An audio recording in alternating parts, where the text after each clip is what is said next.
दोस्तों नमस्कार। दोस्तों, इतिहास बनाया जाता है, इतिहास मिटाया नहीं जाता है।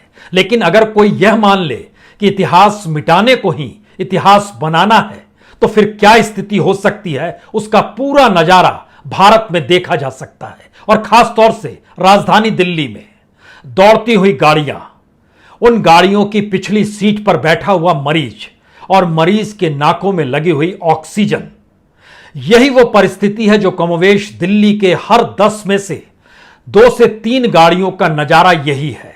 दिल्ली की सड़कों पर लॉकडाउन की परिस्थितियों में आपको सिर्फ 2 ही तरह के लोग दिखाई देंगे। एक, जिनके हाथों में सिलेंडर है।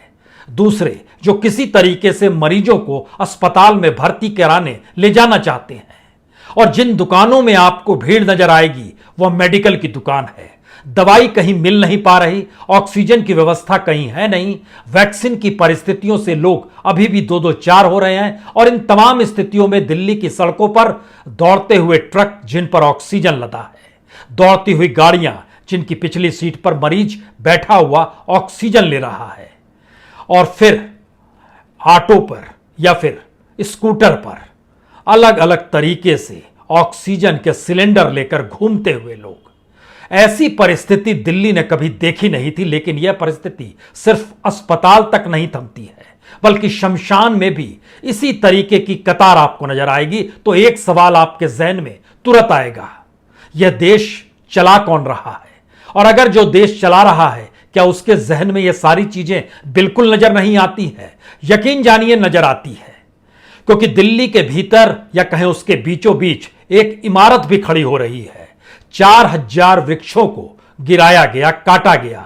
400 वृक्षों को उखाड़कर किसी दूसरी जगह लगाने का प्लान भी किया गया।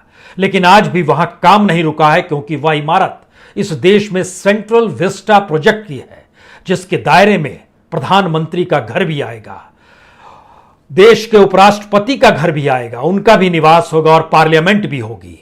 1300 करोड़, इतनी बड़ी रकम के साथ काम वहां तेजी से चल रहा है। निर्धारित हो चला है कि दिसंबर 2022 तक प्रधानमंत्री का निवास तैयार हो जाएगा और उनकी सुरक्षा में लगी हुई एसपीजी की भी रिहाइश वहीं पर रहेगी। तो वह भी दिसंबर 2022 तक बन जाएगी।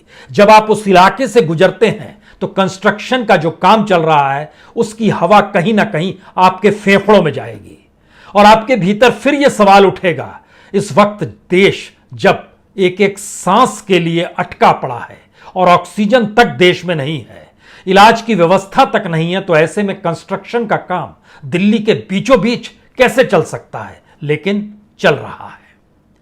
तीसरी परिस्थिति दिल्ली के हवाई अड्डे पर खड़े हुए विमानों को देखकर आप लगा सकते हैं, जहां 25 अप्रैल को पहली बार सिंगापुर से विमान आया था, मेडिकल इक्विपमेंट से लैस था, उसमें अलग अलग तरीके से जो भी मरीज को जरूरत है वो सारी चीजें लदी हुई थी। 40 टन होते होते 400 टन तक ये जा पहुंचा, क्योंकि बीते 7 दिनों के भीतर में 1-2 नहीं 2 दर्जन से ज्यादा हवाई जहाज दुनिया के अलग अलग हिस्सों से आए। लेकिन उन परिस्थितियों के भीतर भी सारे जहाज इसीलिए रुके थमे पड़े हैं क्योंकि पता ही नहीं था कि उसका डिस्ट्रीब्यूशन कैसे, किन हाथों के जरिए, कस्टम के हाथों से निकालकर कैसे सौंपा जाना है। आप कहेंगे यह रेड टेपिज्म है भारत के भीतर का। तो जिस वक्त समूची दुनिया भारत को मदद करना चाहती है जिंदा रखने के लिए, उस वक्त भी रेड टेपिज्म है, लाल फीताशाही है क्या? हमें लगता है एक चौथी परिस्थिति भी इस देश के भीतर में घुमड़ रही है। इस बरस में 1 करोड़ लोगों के रोजगार जा चुके हैं। महीने दर महीने रोजगार कैसे गए? अगर इन सारी परिस्थितियों को मिला दीजिएगा और उसके बाद एक सवाल आपसे कोई पूछे, यह देश चला कौन रहा है, तो आपके सामने एक बड़ा सा प्रश्न चिन्ह उभर जाएगा।